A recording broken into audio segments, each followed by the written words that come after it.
So this is just a picture of I was hiking in the woods, and I just love it because there's two different paths, and obviously I'm coming from a third direction. So we could say there's three directions. And this day that I was hiking, I was just going with my intuition. And which way do I want to go? And I think I'm going to go left now. I think I'm going to go right. So just a nice, peaceful, photograph. Now that you're a little more maybe in your bodies, feeling peaceful, which path do you want to take? I'm not asking you to answer necessarily, but I invite you all to, if you're trying to think about a situation you want to improve in your life, or a job you may or may not want to apply for, or soul care, what do I need right now? A lot of my clients just feel lost, and they don't know which they want to start a new chapter in their lives. They're not sure how to do it. And I always say that it starts within. And so this is just a nice, peaceful picture for me, hopefully for you too. So now we're going to do a little partner exercise, another fun intuition exercise. And I'll explain what we're going to do. We're going to be divided into groups of two in a breakout room. And again, this is not a test. It's just a fun way to test your intuition. I'm sure a lot of you might find you have more than you think. So what you're going to do is, on the screen, you're going to stare at your partner's eyes for a minute, 60 seconds. I'd ask one of you just to be the timekeeper and just do a quick, maybe in your phone, 1 minute timer. And you're going to just look at them. So I'm looking at Laura right now off to the side here. So you're going to look at them, and you're just going to just look at their face. Maybe look around their facial features, just no judgment, just looking at this person, maybe just soaking in their essence. You're welcome to blink, look away. This is just to kind of get a lay of the land. And after you do this, when the timer's up, you're going to each write down, if you have a piece of paper, go ahead and grab that now. If you don't, maybe you can remember it or put it in your phone. So you're going to write down what plant comes to mind when you think of your partner. So I've looked at Laura for a minute, and I'm just going to write down the first thing comes to your mind. Don't overthink it. This is intuition. What animal comes to mind for your partner? What animal pops up or reminds you of them, or just, comes up? What landscape comes to mind? Ocean, desert, whatever. And then imagine them at age 5 and describe, what do they look like? What are they doing? And you're going to write this down, so you're still together. And then you're going to share, each one of you shares what you got for the other one, and just share if it resonated with you or not. And if it doesn't, don't worry. Intuition is all about just trusting. So this is like a virtual trust fall. So yeah, Gaddafi will ask you to put everyone into pairs in a second, and we'll take about 7 minutes. So 1 minute to look at each other, a couple minutes to write down. Don't take, again, don't overthink it. And then a couple minutes to share, and then we'll go back to the group and share what we got. So that's this exercise is definitely why I was asking everyone to have their cameras on, so that you can look at each other. Hey everyone, welcome back. And we had 2 pairs, so no pressure, but I'd love to hear how it went for the 2 pairs. If one of you or both of you or all of you would like to share how that went. Who would like to start? Janine. Yeah, I guess I can share. Josephine and I hit it off right away. Both of our names start with a J. So that worked out. And yeah, it was really a fun exercise. I think I was touched that she felt that I look like a peace lily, because I think peace is so important. And I love lilies. In fact, Laura, when Rachel was taking us initially through the exercise, I looked at you and I thought, that's a lily. Ah, I'm honored. Nice. Her peace lily right next to me too. I love peace No lily. way. So I really enjoyed it so much, and I'll pass it over to Josephine if she has any thoughts. Thank you, Janine.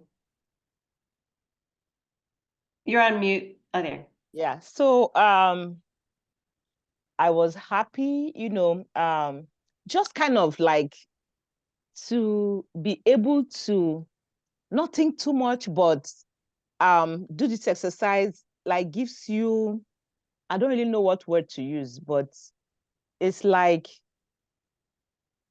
it just like gives you some, it's like you focus, but not the kind of serious focusing, but it just like makes you, I don't know what word to use, but it was fun.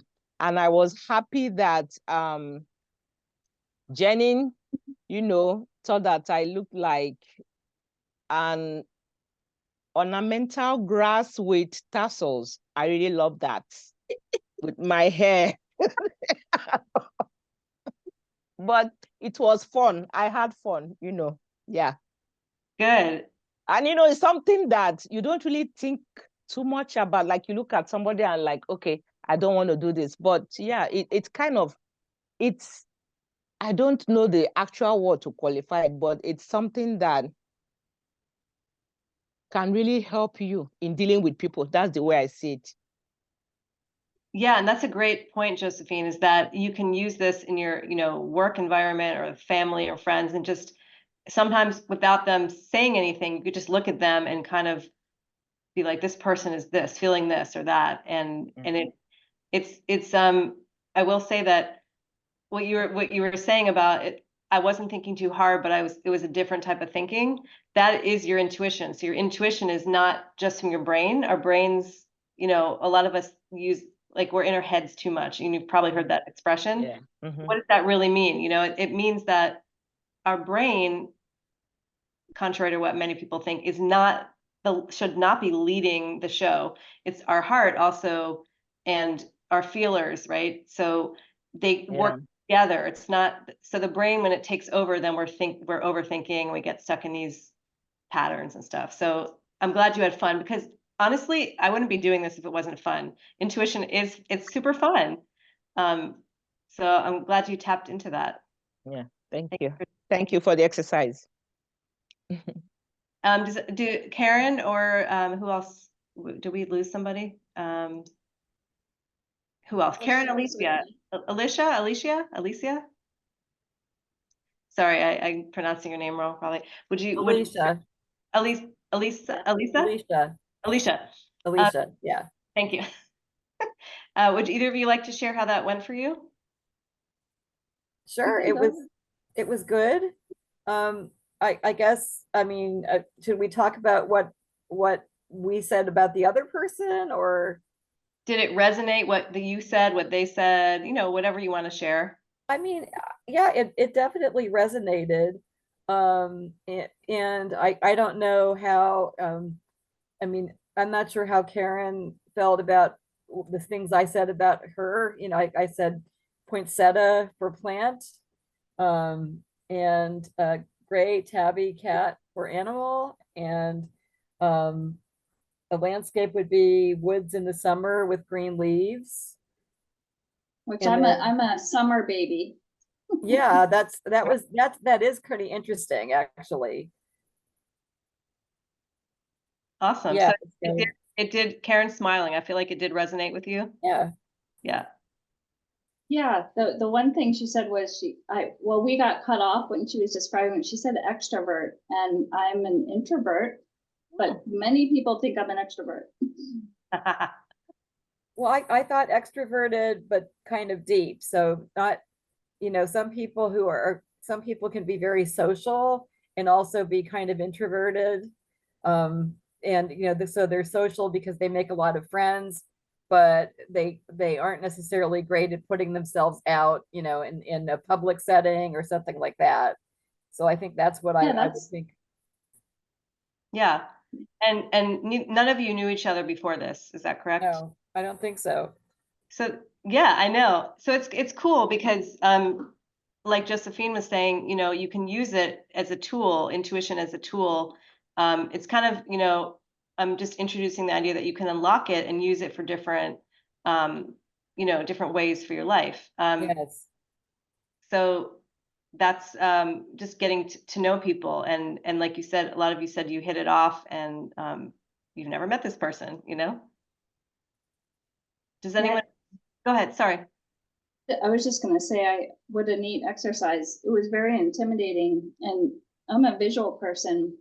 I thought I would flow right into it. I'm all about energy and intuition, and I must be I'm tired because I was too in my head. I was trying to turn my head off and getting too analytical about it. So anyhow, to me, I had a whole narrative of Alicia going on. The plant was the hosta because it's the foundation of the garden, and her animal was Rafiki from the Lion King, who was wise and knows the rules, and then at age 5 describing her as inquisitive, curious, precocious as a 5-year-old. Is that accurate? I think so. I'm not sure about Rafiki because it's been so many years since I saw The Lion King that I don't really remember the character, but that's pretty cool. Well, and I may not totally be remembering him, but curious and perceptive is never a bad thing. Those are good things. Definitely. And and it's about trusting your intuition, which in the beginning, I work with clients who a lot of times they don't trust it and they start to trust it. And I always tell people, I've been doing this professionally for many years, and I've been intuitive for over 20 years, but I still sometimes, I always get excited when my intuition is correct. And like there was one time where I thought it wasn't correct and I found out it was later on. Yeah. It was just happening. And then you're like, yes. So it's just, the more you trust to it, this is just like a little sample of things. The more you can tap into it. And that's the point of the workshop, is like trusting it so you can use it for challenges. Yes. Well, I've never gotten Wordle in one, but you never know.